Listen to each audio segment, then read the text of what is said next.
اللہ رب العالمین والصلاة والسلام علی رسول الکریم اما بعد فاعوذ باللہ من الشیطان الرجیم بسم اللہ الرحمن الرحیم الذین یتبعون الرسول النبی الأمی الذی یجدونه مکتوبا عندهم فی التوراة والانجیل یامرهم بالمعروف وینہاہم عن المنکر ویحل لهم الطیبات ویحرم علیہم الخبائث ویدع عنہم اسرہم والاغلال التي كانت عليهم فالذين آمنوا به وعزروه ونصروه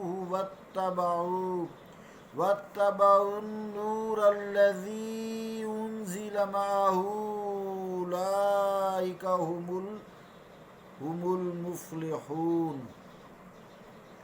صدق اللہ العظیم۔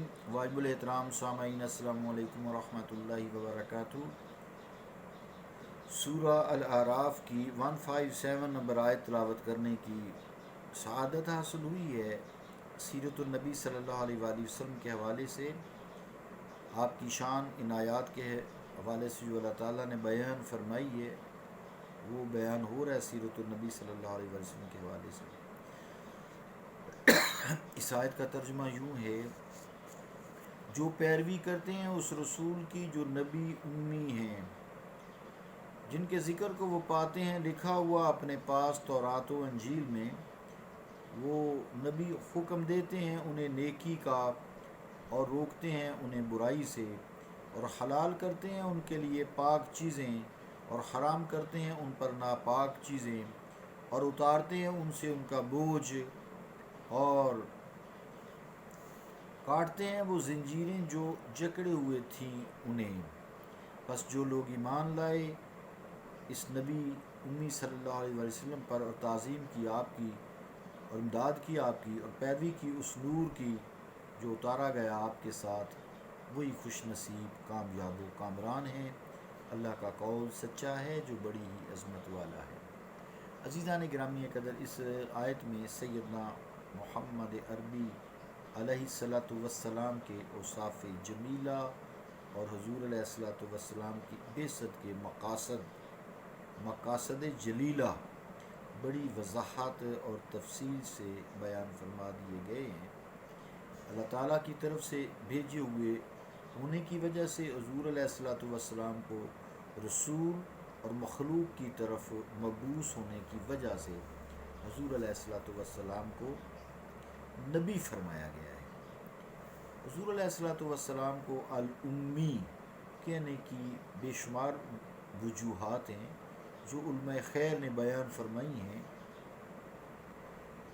منسوب الی الامی یعنی ہوا علی ما ولدتہ امہ لم یکتب ولم یقرأ۔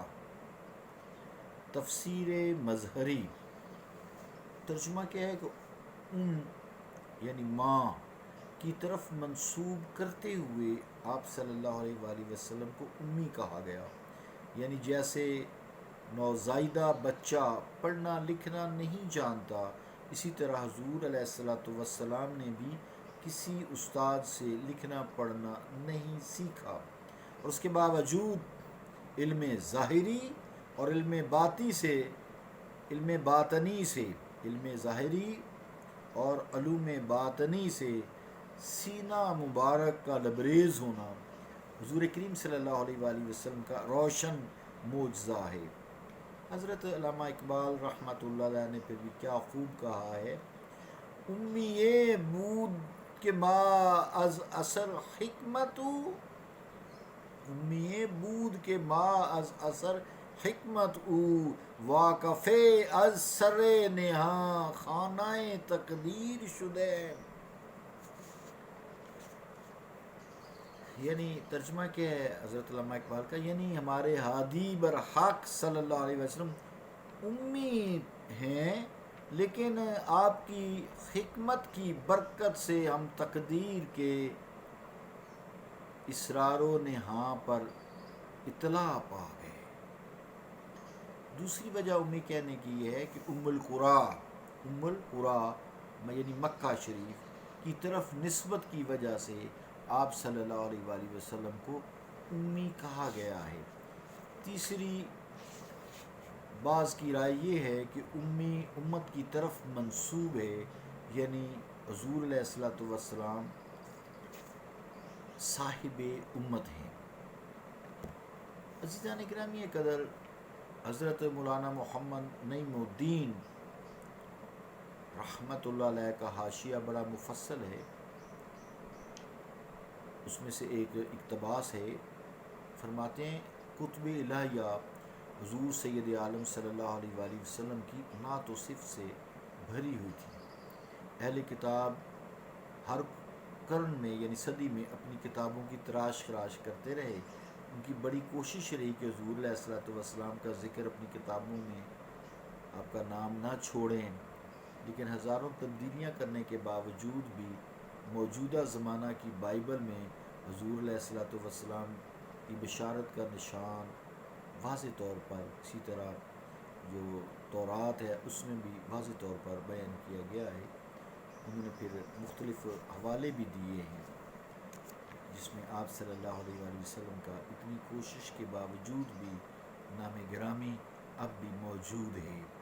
تفصیل میں زیادہ نہیں جاتے۔ دوسرا جو خصوصیت آپ کی اس آیت میں بیان کی گئی ہے، یامرہم بالمعروف وینہاہ عن المنکر، یعنی آپ صلی اللہ علیہ وآلہ وسلم نیک کاموں کا حکم دیتے ہیں اور برے کاموں سے روکتے ہیں۔ پھر فرمایا یحل لہم الطیبات ویحرم علیہم الخبائث، یعنی حلال کرتے ہیں ان کے لیے پاک چیزیں اور حرام کرتے ہیں ان کے لیے ناپاک چیزیں۔ مراد حضور علیہ الصلوۃ والسلام کو اللہ تعالیٰ نے اختیار دیا ہوا ہے کہ حرام حلال کا اختیار ہے بھائی آپ کو صلی اللہ علیہ وآلہ وسلم۔ پھر فرمایا یضع عنہم اسرہم، اتارتے ہیں ان کا بوجھ، والاغلال التی کانت علیہم، اور کاٹ دیتے ہیں ان زنجیروں کو جن میں وہ جکڑے ہوئے تھے۔ لفظ اسرا دو معنوں میں استعمال ہوتا ہے، اس کے دو معنی ہوتی ہیں، ایک بمعنی بوجھ جس کو ثقل کہتے ہیں، اور اسرا بمعنی احد بھی ہوتا ہے۔ یہاں دونوں معنی ہی مراد لیے گئے ہیں، یعنی اعمال شدیدہ کو بجا لانے کا جو عہد بنی اسرائیل سے لیا گیا تھا، حضور علیہ الصلوۃ والسلام کی تشریف آوری سے انہیں ان اعمال شاقہ یعنی مشکل جو اعمال تھے ان کی ادائیگی سے آزاد کر دیا گیا۔ ان کے شریعت کے چند احکامات جو ہیں وہ یہ تھے کہ اگر کوئی کپڑا نجاست لگنے سے پلید ہو جاتا تو اس کو کاٹ دینا پڑتا تھا۔ پھر عورت کو ایام حیض میں اس کے ساتھ وہ اٹھتے نہیں تھے، بیٹھنے تھے منع تھا، ایک ساتھ کھانا پینا تک ممنوع تھا۔ شریعت موسیٰ علیہ الصلوۃ والسلام میں یہودیوں کو مال غنیمت کا استعمال جائز نہیں تھا، بلکہ اس کو ایک جگہ رکھ کر جمع کر کے جلا دیا جاتا تھا، یعنی دین موسیٰ علیہ الصلوۃ والسلام میں بہت سختی تھی یہودیوں پر، انعامات بھی اتنے نوازے تھے۔ آگے جو اغلال کی جمع ہے اس کا واحد غل ہوتا ہے، اس کا معنی ہوتا ہے زنجیر، چین۔ اس سے مراد بھی شریعت موسیٰ علیہ الصلوۃ والسلام کے وہ شدید اور سخت احکامات ہیں جن پر عمل کرنا بنی اسرائیل کے لیے ناگزیر تھا۔ مثلا یوم سبت کو ہر دنیاوی کام کی ممانعت تھی، اگر کوئی کسی کو قتل کر دیتا تو دیت یا معاف کر دینے کی گنجائش نہیں تھی، قتل کا بدلہ قصاص کی شکل میں قتل ہی ہوتا تھا۔ اسی طرح اور بھی بہت سارے احکامات تھے جو مشقت سے خالی نہ تھے۔ رحمت عالم صلی اللہ تعالیٰ علیہ وآلہ وسلم کی آمد سے ان تمام احکامات شاقہ یعنی مشکل احکامات میں نرمی کر دی گئی، تخفیف کر دی گئی۔ اگر کپڑا پلید ہو جائے تو اس کو پاک کرنے کے لیے دھونا ہی کافی ہو جاتا ہے۔ حائضہ عورت سے صرف ہم بستری ہی ممنوع قرار دی گئی، دوسری پابندیاں ساری کی ساری ختم کر دی گئی۔ صلی اللہ علیہ وآلہ وسلم، کروڑوں درود و سلام مصطفیٰ کریم صلی اللہ علیہ وآلہ وسلم۔ قاتل سے دیت قبول کرنے کی بھی اجازت دی گئی، مال غنیمت کا استعمال حلال کر دیا گیا، ان احکامات میں بڑی آسانیاں اور نرمیاں کر دی گئی۔ صلی اللہ علیہ وآلہ وسلم رحمت للعالمین جو ہیں۔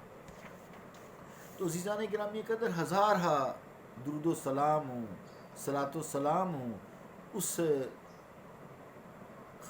طلعت زیبا پر جن کی آمد سے گلشن عالم میں بہار آ گئی، جن کے ظاہر ہونے سے کائنات میں اجالا ہو گیا، توہمات کے کفس ٹوٹ گئے، تالے ٹوٹ گئے، زنجیریں ٹوٹ گئیں، ساری پریشانیوں والی غلامی کی زنجیریں کٹ گئیں، اور انسان کو شرف انسانیت سے دوبارہ آشنا کرا دیا گیا۔ عزیزان گرامی قدر، اس آیت کے آخر میں بڑے اختصار اور جامعیت کے ساتھ اس حقیقت کو بھی واضح کر دیا گیا ہے کہ فلاح و سعادت دارین سے صرف وہی خوش نصیب سرفراز ہوں گے جو میرے مصطفیٰ علیہ الصلوۃ والسلام پر سچے دل سے ایمان لائیں گے اور ان کی تعظیم و تکریم میں کوئی کوتاہی نہیں کریں گے، اس دین کی نصرت اور اس کی شریعت کی تائید کے لیے ہر قربانی سے گریز نہیں کریں گے، ہر وقت مستعد رہیں گے مصطفیٰ علیہ الصلوۃ والسلام کے اشارہ ابرو پر جان بھی چھڑکنے کو، اور ان کے نور تاباں یعنی قرآن کریم ارشادات پر عمل کر کے دل و جان سے آمادہ ہوں گے۔ یہ در حقیقت وما ارسلناک الا رحمت للعالمین کی آیات کی آسمانی تفسیر ہے جو اللہ تعالیٰ نے قرآن کریم میں نازل فرمائی۔ ایمان کے بعد حضور علیہ الصلوۃ والسلام کی تعظیم و تکریم تمام احکامات میں سب سے اہم ہے، بلکہ نصرت دین اور اتباع قرآن کا حق ادا ہی تب ہو سکتا ہے جب دل میں حضور علیہ الصلوۃ والسلام کا ادب و احترام ہو۔ ادب پہلا کرینہ ہے محبت کے کرینوں میں۔